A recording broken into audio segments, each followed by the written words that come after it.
1절에서 15절까지 말씀 한 절씩 교독하시겠습니다.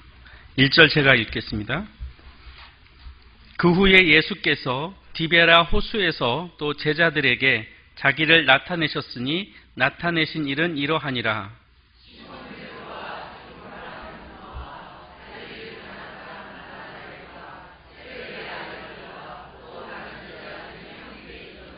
시몬 베드로가 나는 물고기 잡으러 가노라 하니 그들이 우리도 함께 가겠다 하고 나가서 배에 올랐으나 그날 밤에 아무것도 잡지 못하였더니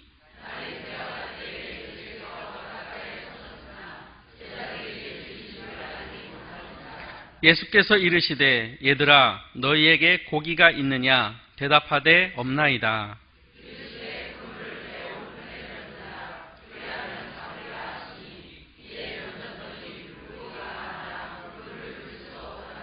예수께서 사랑하시는 그 제자가 베드로에게 이르되 주님이시라 하니 시몬 베드로가 벗고 있다가 주님이라 하는 말을 듣고 겉옷을 두른 후에 바다로 뛰어내리더라.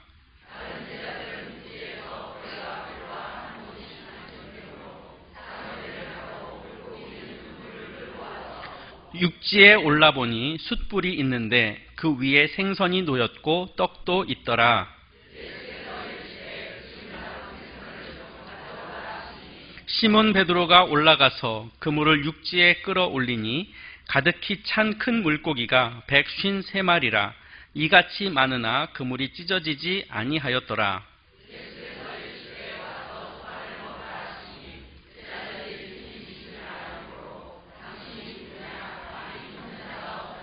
예수께서 가셔서 떡을 가져다가 그들에게 주시고 생선도 그와 같이 하시니라.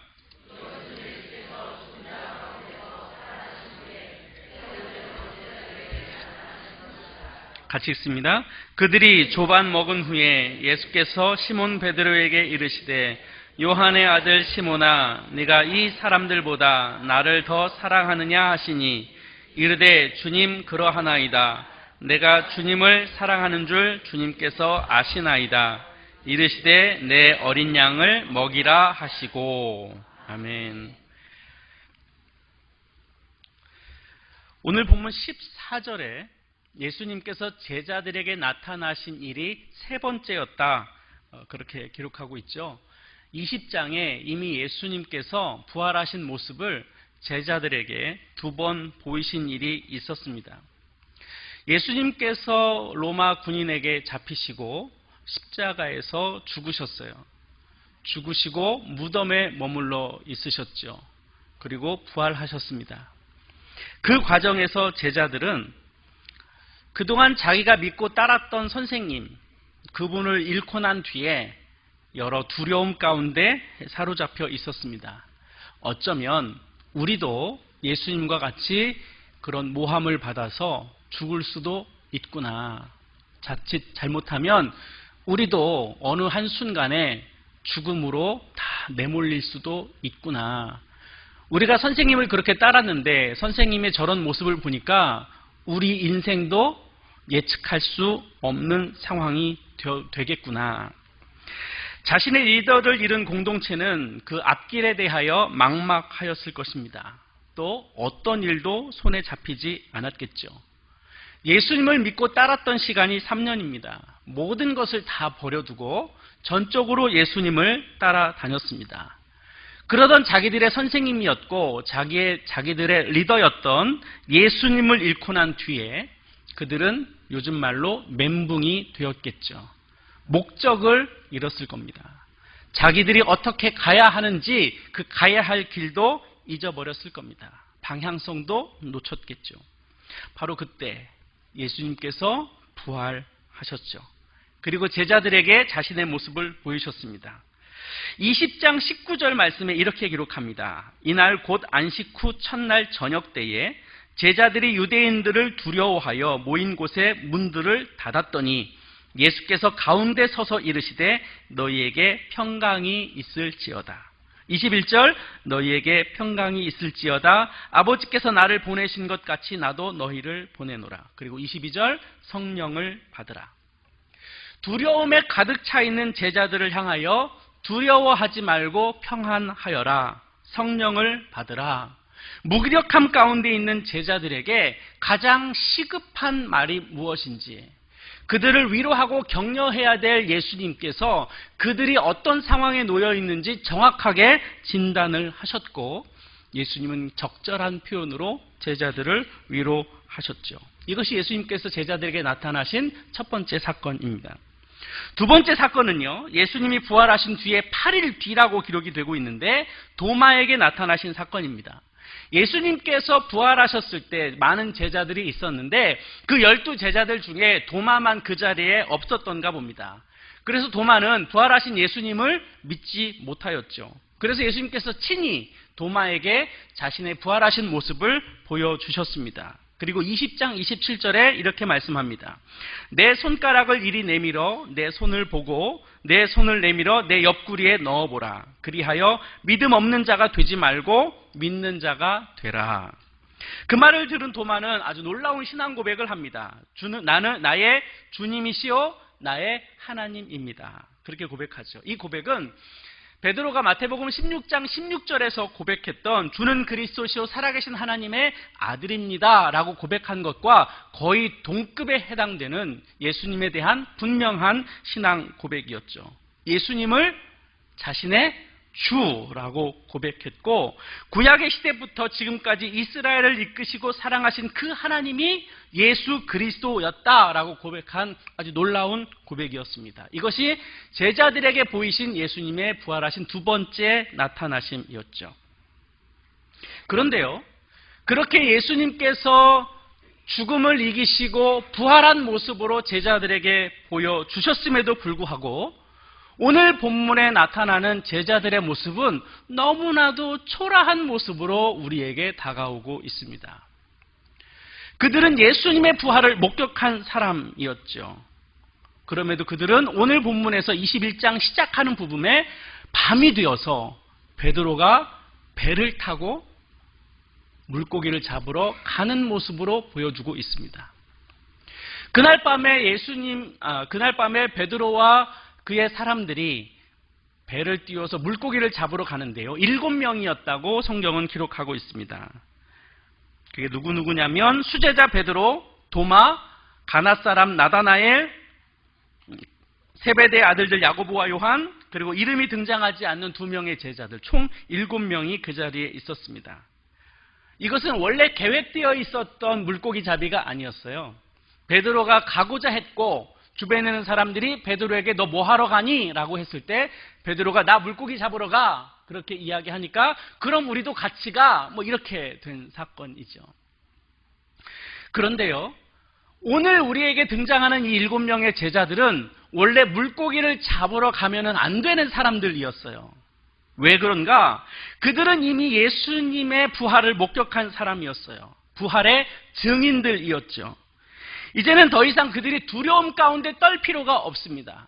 죽음을 이기신 예수 그리스도가 그들의 구주가 되셨기 때문에 그들은 담대하게 세상을 향하여 예수 그리스도가 살아났다. 우리의 구주가 우리 가운데 계시다. 하늘에 계신 우리 아버지가 육신이 되어서 이 땅 가운데 오셨고 우리의 죄의 문제를 해결하셨다. 담대하게 복음을 외쳐야 됐던 사람들이었습니다.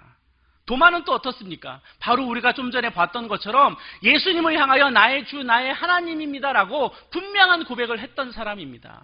그런 용기 다 어디로 갔고, 그런 담대함 다 어디로 갔고, 두려움 가운데서 극복하였던 그 놀라운 은혜들은 다 어디로 갔는지 사라진 채 그들은 그냥 한낱 예전에 물고기 잡으러 떠돌아다녔던 어부와 별반 다를 바 없이 밤에 물고기를 잡으러 떠나는 모습입니다. 예수님의 제자들이 너무나 초라한 모습으로 갈릴리 지역으로 다가왔습니다. 예수님의 부활의 증인으로 산 것이 아니라 옛 습관을 따라서 늘 그들이 예수님을 만나기 전에 했던 그 모습을 따라서 그가 오늘도 살아가고 있다는 것을 성경은 꼬집어서 이야기해주고 있죠. 저는 이 장면을 보면서요, 이 시대를 살아가는 그리스도인들과 너무 닮았다 하는 생각이 들었어요. 이 시대의 많은 그리스도인들은 복음을 증거하며 살아야 될 존재들이죠. 그리고 그들은 예수를 구주로 믿는 사람들입니다. 감격과 기쁨과 소망을 가득 안고 담대하게 주님이 우리의 주인이시다라고 선포하며 살아가야 되는 것이 이 땅에 살아가는 그리스도인들이어야 하죠. 그런데 요즘의 그리스도인들은 어떻습니까? 세상을 선도하며 세상을 이끌어가야 할 기독교인들이 오히려 세상의 조롱을 받고 있습니다. 불의한 세상을 거룩한 세상으로 바꾸어 가야 할, 이 땅 가운데 하나님의 나라가 보여져야 할, 그리고 나타내 보여야 할 그리스도인들이 오히려 하나님의 나라를 보여주기는커녕 오히려 세상 사람들에게 손가락질 당하며 불의한 모습을 보여주고 있는 것이 현실이지요. 이런 거창한 이야기가 아니라 하더라도 우리 개인을 놓고 봐도 별반 다르지 않습니다. 열심히 신앙생활 하고 있는 것 같습니다. 그리스도께서 주시는 기쁨을 만끽하며 살아가야 하는 것 같지만 오히려 우리는 이 세상 속에서 그리스도의 충만한 은혜를 경험하지 못하며 살아갑니다. 습관에 따라서 신앙생활을 하는 분들도 꽤 있습니다. 복음의 능력과 하나님의 능력이 자신의 삶 가운데 나타나지 않는 일들이 많아지고 있습니다. 그러다 보니 신앙생활에 기쁨이 없어요. 주일에 예배를 드려도 그 예배가 나의 일주일의 삶을 인도해가지 못합니다. 그러다 보니 신앙생활 재미없지요. 우리의 습관은 늘 하나님 말씀 앞으로 나아가야 하는데 그것보다 옛 습관을 따라서 영향을 받는 것이 훨씬 더 많고 과거의 구습 속에서 살아가는 것이 우리들이기도 합니다. 하나님의 방식과 내 방식, 옛날 방식 사이에서 끊임없이 번민하며 갈등하며 고민합니다. 하나님의 것을 선택해야 할지 내가 원하는 것을 선택해야 할지 그 분별하지 못하는 가치관 속에서 살아가는 것도 현실입니다. 하나님의 것을 선택하는 훈련을 갖지 못했기 때문에 순간순간 하나님의 것을 선택한다는 것이 그렇게 녹록지 않지요. 그러다 보니 신앙인으로서 살아가는 힘이 공급되지 않아요. 그러니 재미없어요. 힘겨워요. 허덕이면서 살아가는 그리스도인들이 의외로 많지 않습니까? 오늘 성경에 나타나는 제자들의 모습이 바로 그런 모습이죠. 그는 옛날 습관에 따라서 밤에 물고기를 잡으러 갈릴리 바다로 나아갑니다. 그런데 한 마리도 잡지 못합니다. 아무것도 건져 올리지 못합니다. 그때 제자들은 무슨 생각했을까요? 낙담해서 물고기를 잡으러 나간 그 사람들 앞에 그 옛날 습관, 옛날 자기들이 잘 해왔던 아주 베테랑이었던 어부로서의 그 능력만큼도 나타나지 못한 채 너무나도 무기력한 모습으로 배에 그물을 내리고 있는 모습 아니었을까요? 아무것도 건져 올리지 못하면서 그들은 무슨 생각을 했을까? 야, 3년 동안 내가 이 일을 안 했다고 해서 이렇게 녹이 슬었나? 아니면 물고기가 있는 그곳을 여전히 나는 헤매고 있나? 어떤 생각을 했을진 모르지만 긍정적인 생각을 했을 것 같지는 않습니다. 그런데 오늘 본문 4절에 보니까요. 그때 예수님께서 바닷가에 계셨다고 기록하고 있습니다. 그런데 제자들은 예수님이 서 계신 것을 몰랐다 그렇게 표현하고 있죠. 이미 제자들이 갈릴리 바다에 나와 있는 것을 예수님은 알고 계셨고 제자들은 예수님이 나와 계신지 알지도 못한 채 밤이 새도록 헛된 일을 계속 반복하고 있었습니다. 여기에서 우리는 한 가지 발견할 수 있는 게 있어요.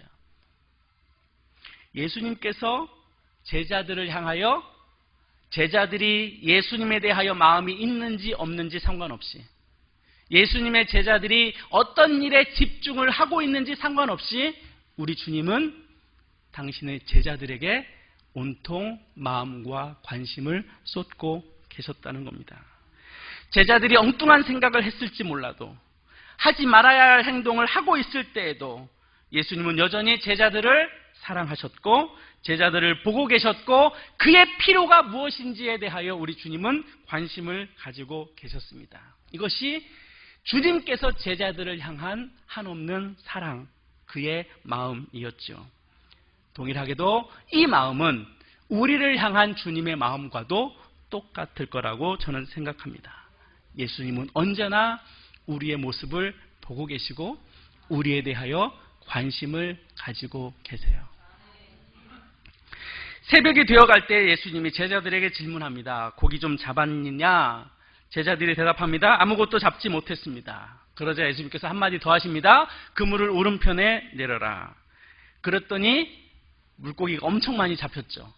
저는 이 장면을 한번 상상해 봤어요. 어떻게 그럴 수 있을까? 방금 전까지만 해도 왼편에 그물을 내렸는데 한 마리도 못 잡았어요. 그물을 올렸어요. 오른쪽에 내렸더니 그물이 가득 차게 고기가 잡혔어요. 고기가 여기에만 있었을까? 개 중에 좀 생각이 없는 물고기는 이쪽하고 왔다 갔다 하지 않았을까? 아무리 이쪽이 많다 하더라도 그 무리들 속에서 벗어나는 게 한 마리라도 있을 법도 한데 한 마리도 안 잡혔어요. 근데 이곳에만 잡혔어요. 이거 어떻게 이럴 수 있죠? 어떻게 이럴 수 있을까요? 제가 너무 쉬운 질문을 드렸군요. 누구 때문에 가능했어요? 주님 때문에 가능했어요. 무슨 얘기냐면 인간이 아무리 꾀를 내고 지혜를 내고 방법을 동원하고 아무리 전문가적인 지식을 가지고 접근한다 하더라도 누구의 허락 없으면, 주님 허락 없으면 돼요? 안 돼요? 안 되는 거예요. 아무리 우습게 보이고 아무리 볼품없어 보이고 아무리 형편없는 것인 것 같아 보여도 누가 함께 하시면, 그러면 돼요? 안 돼요? 돼요. 이거는 하나님의 권능이 있었기에 가능했던 사건입니다. 그러니까 하나님의 이적이라고 하는 것은요, 인간의 지혜로 짤 수 있는 게 아니에요. 그냥 전적인 하나님의 주권이에요. 하나님의 권능이고 하나님의 은혜예요.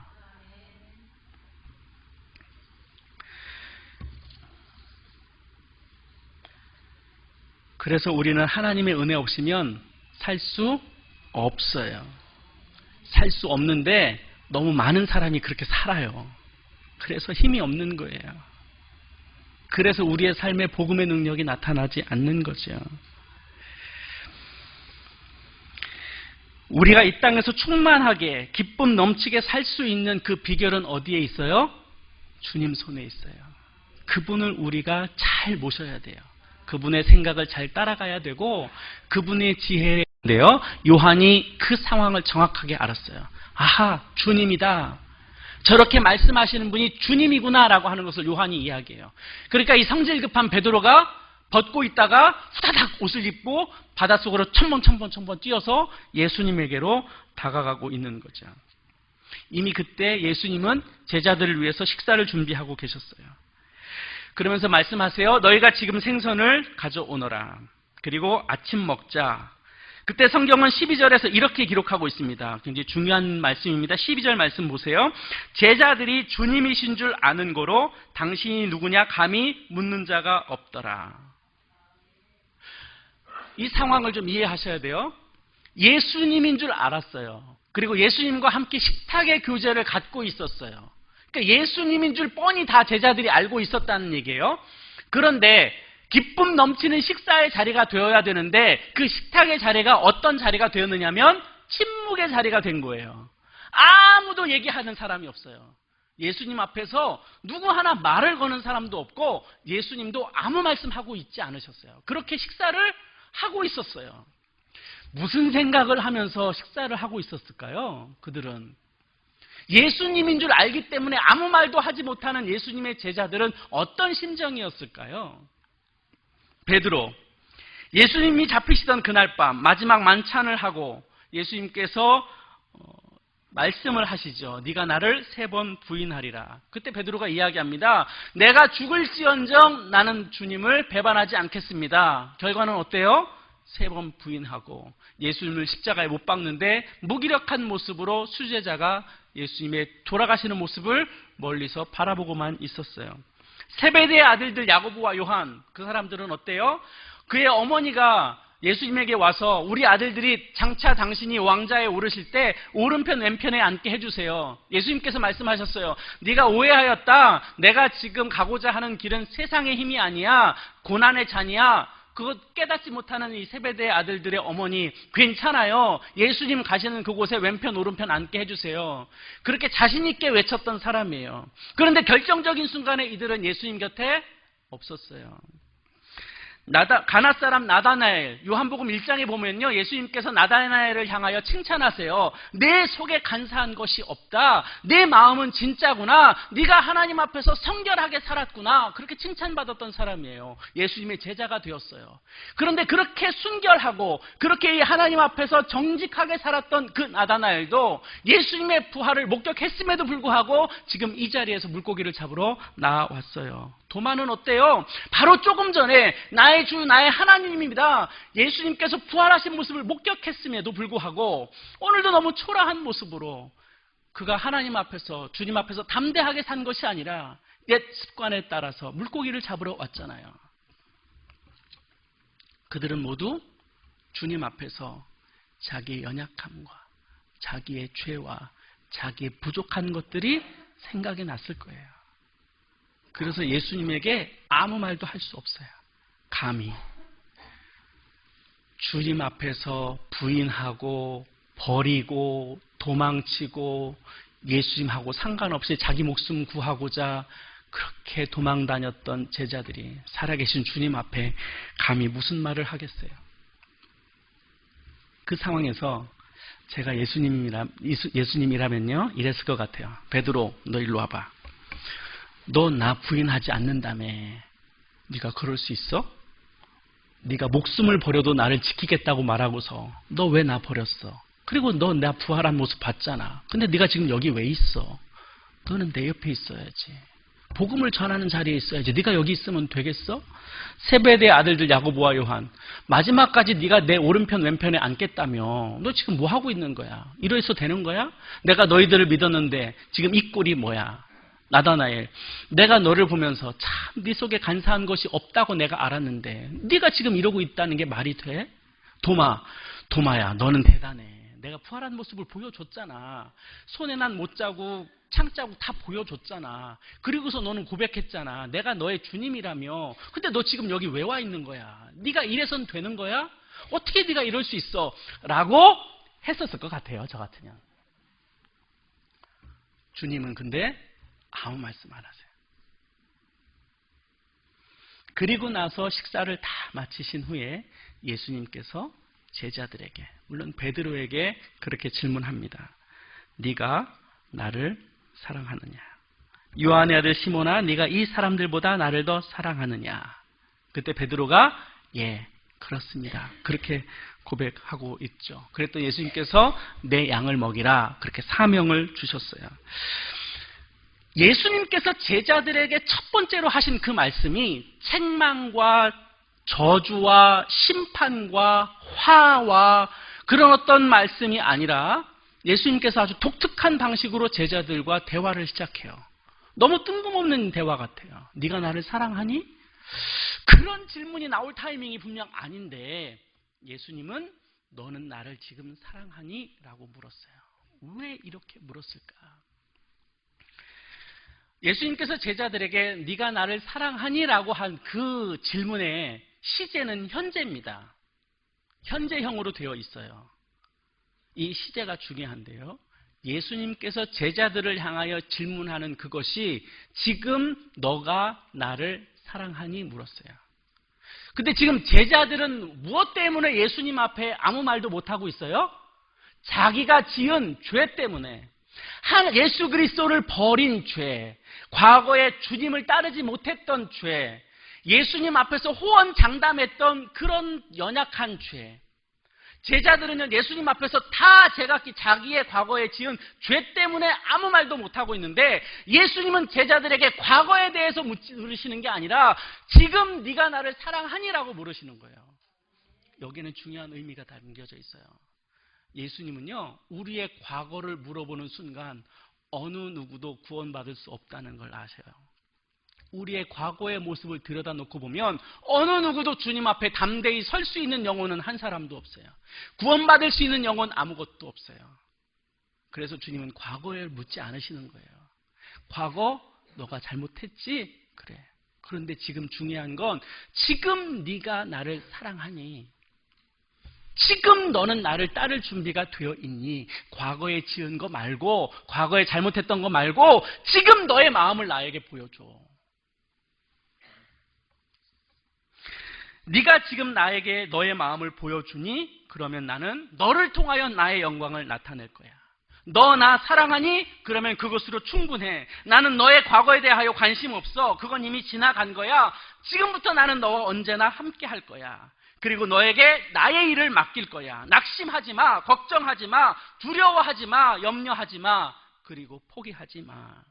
나는 너를 통하여 이루고 싶은 것이 많단다. 나이 상관없어. 네가 가지고 있는 능력 그건 아무것도 아니야. 너의 지혜 내 한마디면 끝나. 그것이 중요한 게 아니야. 너는 지금 나를 따를 준비가 되어 있니? 그것에 대해서 네가 정직하게 반응을 해주렴. 그러면 나는 너에게 새로운 것을 맡길 거야. 너를 통하여 나의 일을 보여줄 거야. 이 질문은 지금 이 자리에 나와 있는 저와 여러분들에게 동일하게 하시는 말씀입니다. 주님께서 우리에게 질문하십니다. 너는 나를 사랑하니? 너는 나를 따를 준비가 되어 있니? 또 한 가지 중요한 게 있어요. 요한복음은요, 다른 공간복음과 다르게 표현하는 방식이 있는데요. 그 중에 하나가 오늘 본문 1절에 기록되어 있는 디베랴 호수라고 하는 거예요.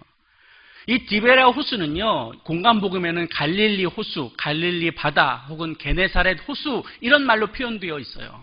근데 갈릴리 바다나 게네사렛 호수는 유대식 표현이에요. 이스라엘 백성들이 즐겨 사용하는 단어로 되어 있어요. 근데 디베랴 바다라고 하는 것은 헬라식 표현이에요. 근데 왜 요한은 굳이 이 갈릴리 바다를, 갈릴리 호수를 디베랴 호수로 표현하고 있느냐 하는 거예요. 디베랴 호수는 누구의 이름으로 되어 있는 거냐면 로마의 영역이라고 하는 것을 보여주고 있어요.